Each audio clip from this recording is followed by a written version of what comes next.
Have you ever been in a situation that felt final? I mean, completely hopeless?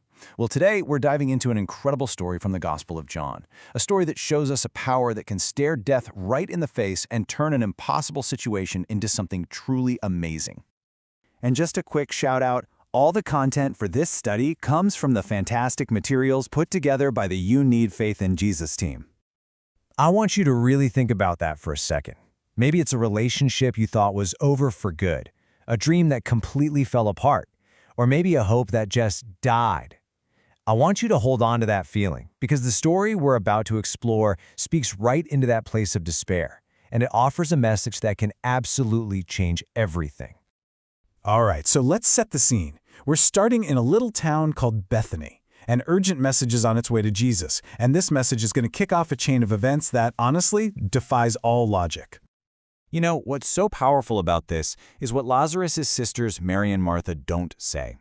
They don't give Jesus a list of demands, they don't tell him how to fix it, they just lay out the problem, simply trusting that he's enough. It makes you wonder, right?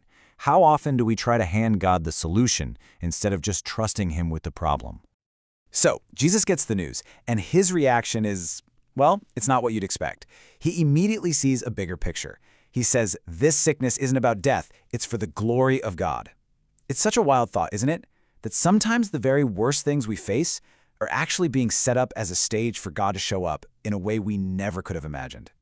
And then Jesus does something that must have been just agonizing for Mary and Martha. He waits for 2 whole days. This delay, it's so important to the story. It teaches us this incredible lesson. Just because God delays, it doesn't mean he's denying. Sometimes that wait is actually a divine setup for something way bigger. Just try to put yourself in the disciples' shoes for a minute. You know, Jesus loves this guy, Lazarus, but he's just waiting around. It had to be so confusing. But Jesus knew that this painful delay was the only way to build a faith in them that was truly unshakable. A faith that could see his power goes way beyond just healing sickness. It goes right up to death itself. So after those 2 long days, Jesus finally starts heading to Bethany. But by the time he gets there, things have gone from bad to, well, the worst possible scenario. Lazarus has been in the grave for 4 days, and in everyone's mind, it is completely 100% over. Oof, you can just feel the heartbreak in Martha's words, can't you? That painful if only. We've all been there. Her faith is real, but it's stuck in the past. She believes in what Jesus could have done, but she's struggling to see the power that's standing right there in front of her. And this slide just lays it out so clearly. On one side, you have our human point of view, completely locked by time. Martha's faith is in the past, if you had been here, and in the distant future, I know he'll rise again someday. But Jesus is about to pull her into the divine reality, into the eternal now. Okay, this next part, this is the absolute turning point of the entire story. This is where Jesus completely changes the game. He pivots the whole conversation. He shifts Martha's focus from what he does to who he is. See, he's not just a guy who can perform a resurrection. He is, in his very being, resurrection and life itself. It's a massive difference. And then he hits her with this question. And it's not just some theological debate, it's personal.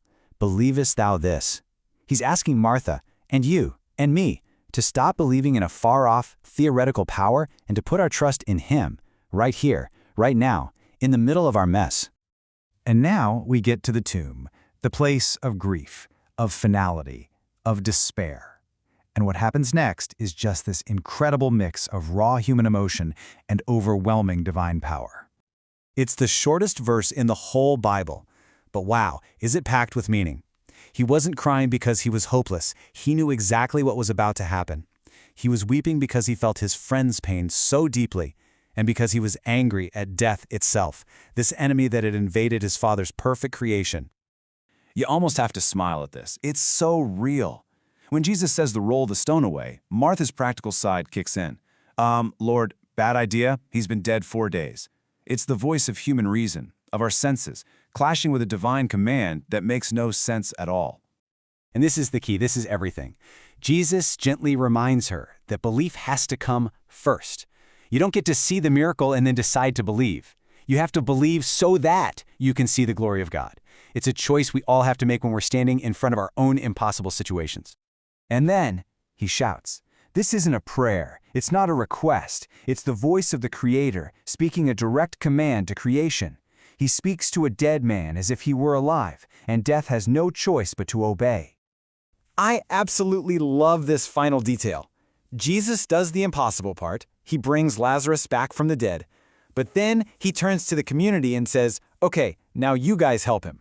He invites them to be part of Lazarus's freedom, to unwrap the grave clothes. It's such a beautiful picture of how we need each other to get free from all the old stuff that binds us. So, an amazing story, right? But what on earth does this event from 2,000 years ago have to do with you and me right here today? So let's bring it home. What's your tomb? What's that situation in your life that you've written off as dead and buried? Jesus is standing right in front of it, and he's asking you the same thing he asked Martha.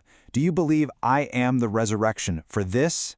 And this story gives us a roadmap. First, you've got to be honest and name that hopeless situation. Then, you make a choice to believe his promise more than you believe your circumstances. After that comes the action, rolling away that stone of doubt. And finally, you walk into that new freedom, letting the people around you help you get untangled. The story of Lazarus is such a powerful promise that with God, no situation is ever truly dead.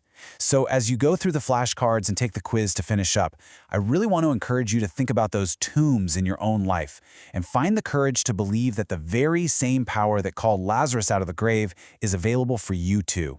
Thanks for joining me.